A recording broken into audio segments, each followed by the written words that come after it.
Welcome to Bite at a Time Books, where we read you your favorite classics one bite at a time. My name is Bree Carlile, and I love to read and wanted to share my passion with listeners like you.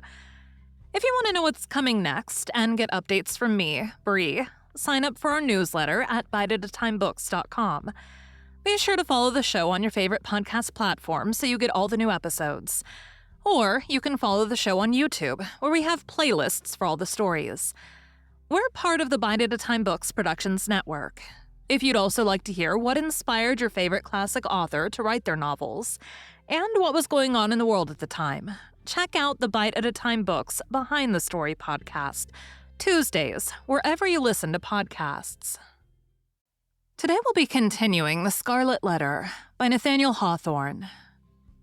Chapter 23, The Revelation of the Scarlet Letter, Part 1. The eloquent voice, on which the souls of the listening audience had been borne aloft as on the swelling waves of the sea, at length came to a pause. There was a momentary silence, profound as what should follow the utterance of oracles. Then ensued a murmur and half-hushed tumult, as if the auditors, released from the high spell that had transported them into the region of another's mind, were returning into themselves, with all their awe and wonder still heavy on them.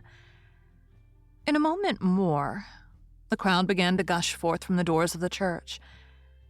Now that there was an end, they needed other breath, more fit to support the gross and earthly life into which they relapsed, than that atmosphere which the preacher had converted into words of flame, and had burdened with the rich fragrance of his thought. In the open air, their rapture broke into speech. The street and the marketplace absolutely babbled from side to side, with applauses of the minister. His hearers could not rest until they had told one another of what each other knew better than he could tell or hear.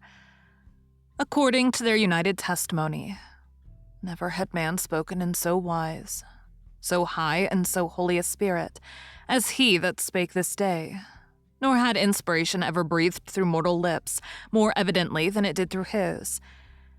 Its influence could be seen, as it were, descending upon him and possessing him and continually lifting him out of the written discourse that lay before him, and filling him with ideas that must have been as marvelous to himself as to his audience. His subject, it appeared, had been the relation between the deity and the communities of mankind, with a special reference to the New England which they were here planting in the wilderness.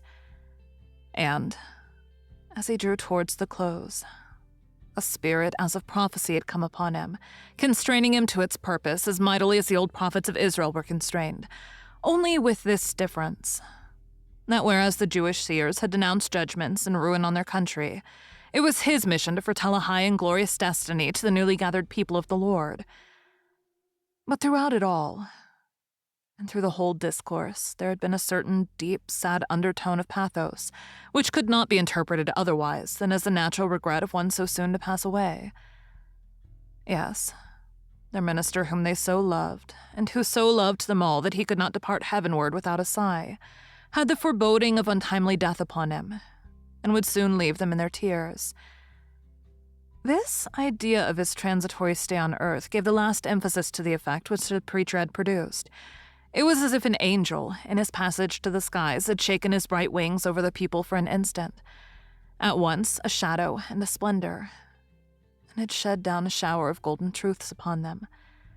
Thus there had come to the Reverend Mr. Dimmesdale, as to most men in their various spheres, though seldom recognized until they see it far behind them, an epoch of life more brilliant and full of triumph than any previous one, or than any which could hereafter be. He stood at this moment on the very proudest eminence of superiority, to which the gifts of intellect, rich lore, prevailing eloquence, and a reputation of widest sanctity could exalt a clergyman in New England's earliest days, when the professional character was of itself a lofty pedestal. Such was the position which the minister occupied, as he bowed his head forward on the cushions of the pulpit at the close of his election sermon. Meanwhile, Hester Prynne was standing beside the scaffold of the pillory, with the scarlet letter still burning on her breast. Now was heard again the clangor of the music, and the measured tramp of the military escort issuing from the church door. The procession was to be marshaled thence to the town hall, where a solemn banquet would complete the ceremonies of the day. Once more, therefore, The train of venerable and majestic fathers was seen moving through a broad pathway of the people, who drew back reverently on either side, as the governor and magistrates, the old and wise men, the holy ministers, and all that were eminent and renowned advanced into the midst of them. When they were fairly in the marketplace, their presence was greeted by a shout. This, though doubtless it might acquire additional force and volume from the childlike loyalty which the age awarded to its rulers, was felt to be an irrepressible outburst of enthusiasm, kindled in the auditors by that high strain of eloquence which was yet reverberating in their ears. Each felt the impulse in himself, and in the same breath caught it from his neighbor. Within the church, it had hardly been kept down. Beneath the sky, it pealed upward to the zenith. There were human beings enough, and enough of highly wrought and symphonious feeling to produce that more impressive sound than the organ tones of the blast, or the thunder, or the roar of the sea. Even that mighty swell of many voices, blended into one great voice by the universal impulse which makes likewise one vast heart out of the many. Never from the soil of New England had gone up such a shout.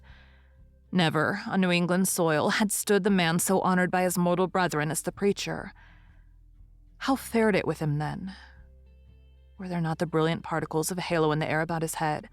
So etherealized by spirit as he was, and so apotheosized by worshipping admirers, did his footsteps in the procession really tread upon the dust of earth. As the ranks of military men and civil fathers moved onward, all eyes were turned towards the point where the minister was seen to approach among them. The shout died into a murmur, as one portion of the crowd after another obtained a glimpse of him. How feeble and pale he looked amid all his triumph. The energy, or say rather the inspiration which had held him up until he should have delivered the sacred message that brought its own strength along with it from heaven, was withdrawn, now that it had so faithfully performed its office. The glow, which they had just before beheld burning on his cheek, was extinguished, like a flame that sinks down hopelessly among the late decaying embers. It seemed hardly the face of a man alive with such a death-like hue. It was hardly a man with life in him that tottered on his path so nervously, yet tottered and did not fall. One of his clerical brethren, it was the venerable John Wilson, observed the state in which Mr. Dimmesdale was left by the retiring wave of intellect and sensibility, stepped forward hastily to offer his support. The minister tremulously but decidedly repelled the old man's arm. He still walked onward, if that movement could be so described, which rather resembled the wavering effort of an infant, with its mother's arms in view, outstretched to tempt him forward. And now, almost imperceptible as it were, the latter steps of his progress, he had come opposite the well-remembered and weather-darkened scaffold. For long since, with all that dreary lapse of time between, Hester Prynne had encountered the world's ignominious stare. There stood Hester, holding little Pearl by the hand, and there was the scarlet letter on her breast. The minister here made a pause, although the music still played the stately and rejoicing march to which the procession moved. It summoned him onward to the festival. But here he made a pause. Bellingham, for the last few moments, had kept an anxious eye upon him. He now left his own place in the procession and advanced to give assistance, judging from Mr. Dimmesdale's aspect that he must otherwise inevitably fall.